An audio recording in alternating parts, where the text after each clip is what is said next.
Thank you very much for coming out tonight. Oh, it's a classy looking group here tonight. Classy looking. Okay. Live right here at the fabulous Union Manor Hotel and Casino, Las Vegas, Nevada. We're not thinking.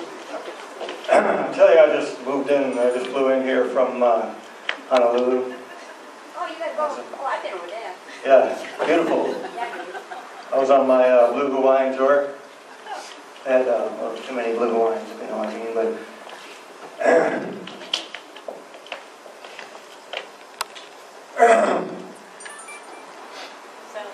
Maria, say it loud and there's music playing. Say it soft and it's almost like rain. Speaking of raining, I remember when I first got into this fair city of Portland, Oregon, about 10 years back. And, I don't know, microphone cord here. It was raining. And I remember waking up the second day, and it was still raining. And on the third day, I got out of bed. Guess what? Yeah, it's still raining. About a week went by. I remember getting out of bed, going to work, walking down the street, and yes, it was still raining.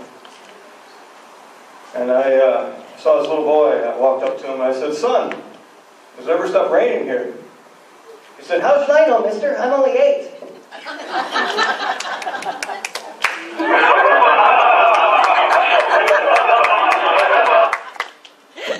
All right.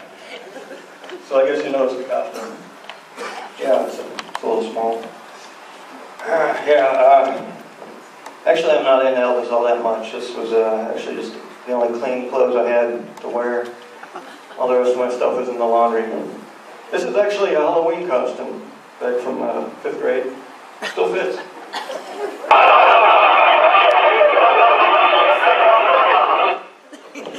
All right. I think I'm probably going to wear it again this year, too. So yeah, I always wanted to be a comedian, ever since I was a little itty-bitty boy growing up there in Memphis, Illinois. But anyway, I was watching television all the time, always glued to that tube, watching all the greats, Henny Youngman, Rodney Dangerfield, Richard Pryor, Chicky Chong, up there on the stage in front of millions.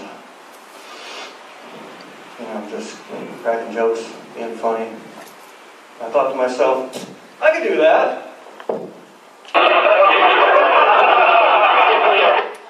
You have to excuse me, though, I'm a little bit nervous tonight. I haven't been the same since I quit smoking 15 years ago. It actually wasn't me that was smoking. I was living with my parents, and they were both smokers. And I quit living with them, so I just quit it that way.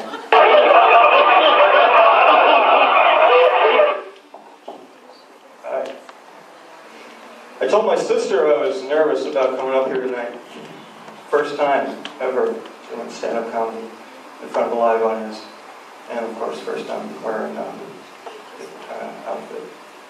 And she is a devout Christian, so she told me to pray about it. She cited scripture from Isaiah 52:12. "For ye shall not go out in haste, or in flight. For the Lord will go ahead of ye, and the Lord will be your rear guard." And I thought, well, that's pretty good. Except, you know, I'd had some big dreams that day, so I'm hoping the Lord doesn't stand too close to my rear guard.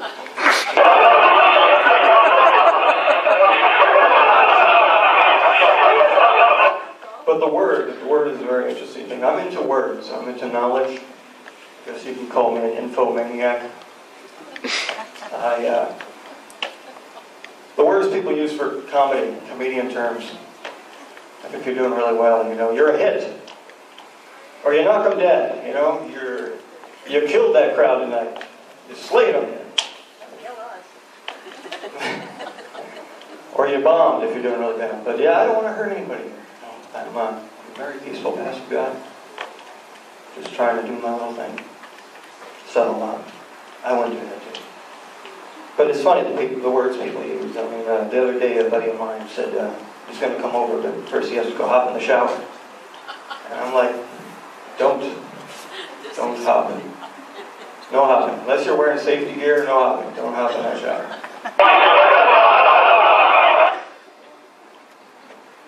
Also, jump in the car. Don't jump in the car.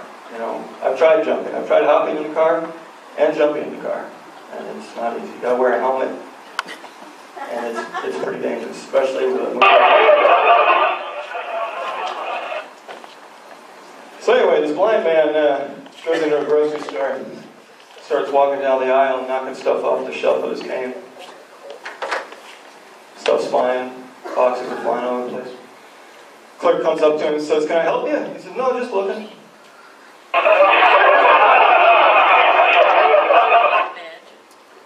But yeah, being a clerk, that's a tough job.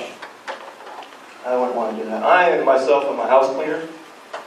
This is not what I do all the time. I'm a house cleaner by day. I've been a house cleaner for about 10 years now. But yeah, so I only do clean jokes. But if you got any dirty jokes, I'll be happy to clean them up for you too.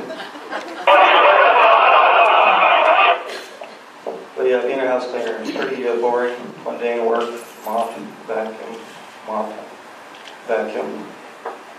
And I have to come up with things to amuse myself while I'm doing it. I dream up different ideas, like what would it be like to have like a house cleaning rodeo? You know, we could have a kind of see how fast you can hog tie a vacuum cleaner, for instance. Wrap that cord around.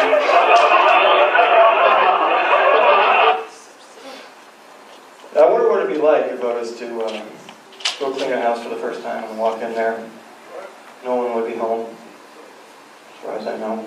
And I'd walk back in the back there, maybe into the bedroom, and I'd just look over and I'd see a couple tied to the bed.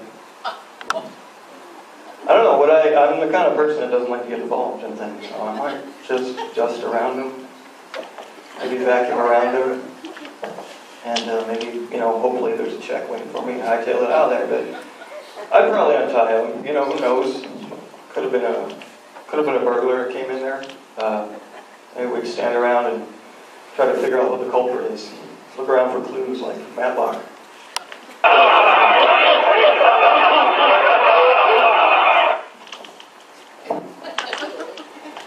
My father, he was not a house cleaner. My father was a railroad man. He worked for the Atchison, Topeka, Santa Fe, Burlington Northern, excuse me. Yeah. For 50 years, my father worked for the same company. One day, just out of the blue, he was fired. He was replaced by a tiny little gadget about this big. Does everything my father does, only he does it quicker, better, faster. The upshot about that was the next day, my mother ran out and bought one.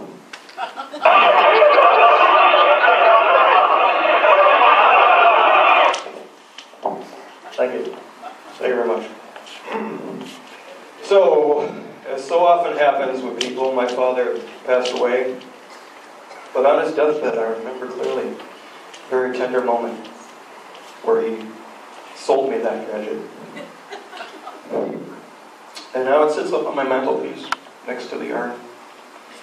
And once in a while, I'll go up to it and I'll ask it if I can have a raise in my allowance or if I can borrow the car. It always says no, but,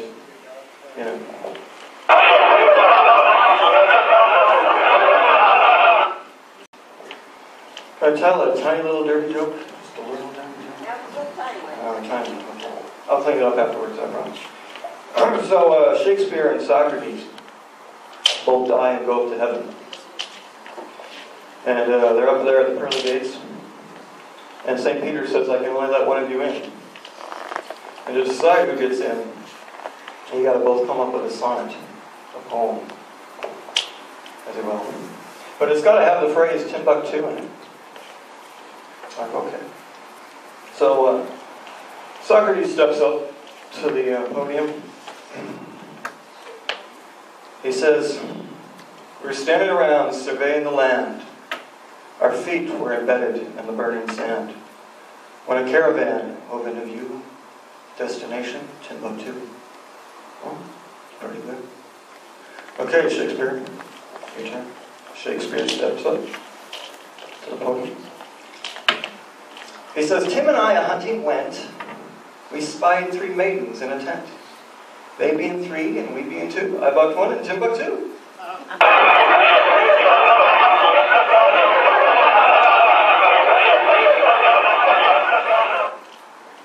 All right, this next one is dedicated to a little woman who changed my life forever. 60Q, baby, this one's for you. Oh, when you're riding into town with the dark cloud above you, dial up the number, who's bound to love you? Oh, honey, you turn me on. I'm a radio, I'm a Sunday station, I'm a little bit corny, I'm a wildflower waving for you, broadcasting tower waving for you. And I'm sending y'all this signal here. I hope you can pick it up loud and clear. I know you don't like weak men, you get bored so quick, and you don't like strong men, cause they're hip to your shtick. It's been dirty for 30 down the line, but you know, I come when you whistle, when you're loving and kind. Thank you very much, Union Manor. Good night.